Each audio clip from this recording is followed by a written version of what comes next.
হাতে 15 মিনিট সময় থাকলে এই শীতে যখন তখন ভাপা পিঠা বানিয়ে পরিবারের সবাইকে সকাল সন্ধ্যা খাওয়াতে পারেন। শুকনো চালের গুঁড়ো দিয়ে অনেকক্ষণ পর্যন্ত নরম থাকে এমন একটা তুলতুলে নরম ভাপা পিঠা আজকে বানিয়েছিলাম। যে কোনো হাঁড়িতে করে এই ভাপা পিঠাটা যখন তখন বানিয়ে নেওয়া যাবে। এই ভাপা পিঠাটা ছিল অসম্ভব মজাদার, একেবারে রাজকীয় স্বাদের একটা ভাপা পিঠা। এই পিঠাটা একবার বানিয়ে খাওয়ালে পরিবারের সবাই পুরো শীত জুড়ে 2-1 দিন পর পরে এই পিঠা খাওয়ার আবদার করবে। এখন পিঠাটা বানানোর জন্য প্রথমে নিয়ে নিচ্ছি 3 কাপ পরিমাণ শুকনো চালের গুঁড়ো, দিয়ে দিচ্ছি লবণ স্বাদ মতো।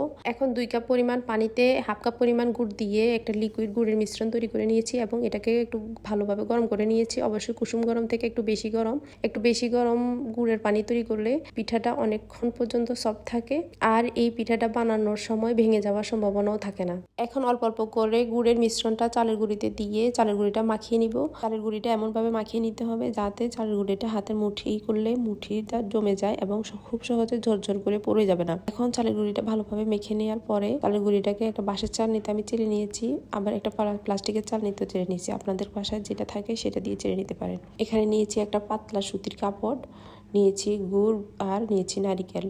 আর আমি একটা হাঁড়িতে মাটির যে ভাপা পিঠার ঢাকনাগুলো পাওয়া যায় ওগুলোকে আটা দিয়ে খুব ভালোভাবে লাগিয়ে নিয়েছি।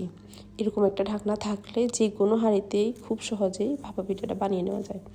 এখন ভাপা পিঠাটা তৈরি করে নেব। একটা বাটিতে প্রথমে কিছুটা গুঁড়ি দিয়েছি, এরপর নারিকেল এবং গুড় দিয়েছি। এটা আপনারা আপনাদের পছন্দ মতো দিবেন, যে যেমন খেতে পছন্দ করেন। আবার উপর থেকে কিছুটা পরিমাণ গুঁড়ি দিয়ে হাত দিয়ে একটু ভালোভাবে প্রেস করে চেপে নিব যাতে পিঠাটা ভালোভাবে জমাট বাঁধে। এখন যেই আগে থেকে ভাপা পিঠার পাতিটা রেডি করেছি সেখানে পিঠাটা বসিয়ে দিব। আগে থেকে পানি দিয়ে এখানে পানিটা ফুটিয়ে রেখেছিলাম। এই তো 2 থেকে 3 মিনিট সময় হলেই পিঠাটা হয়ে যাবে। 2-3 মিনিট পরে পিঠাটা নামিয়ে নিয়েছি। এখন এই পিঠাটা আপনাদেরকে একটু ভেঙে দেখাবো পিঠাটা কতটা পারফেক্ট এবং কতটা লোভনীয় হয়েছে দেখতে।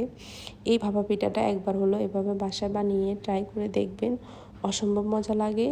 আর কখনো ভাপা পিঠা বাইরে থেকে কিনে খেতে হবে না। যখনই খেতে ইচ্ছে হবে অল্প কিছু সময়ে খুব তাড়াতাড়ি বাসায় বানিয়ে এত মজার পিঠাটা খেতে পারবেন। ভিডিওটা যদি ভালো লাগে অবশ্যই একটা লাইক, কমেন্ট এবং শেয়ারের পাশাপাশি পেজটা ফলো দিয়ে দিবেন। আল্লাহ হাফেজ।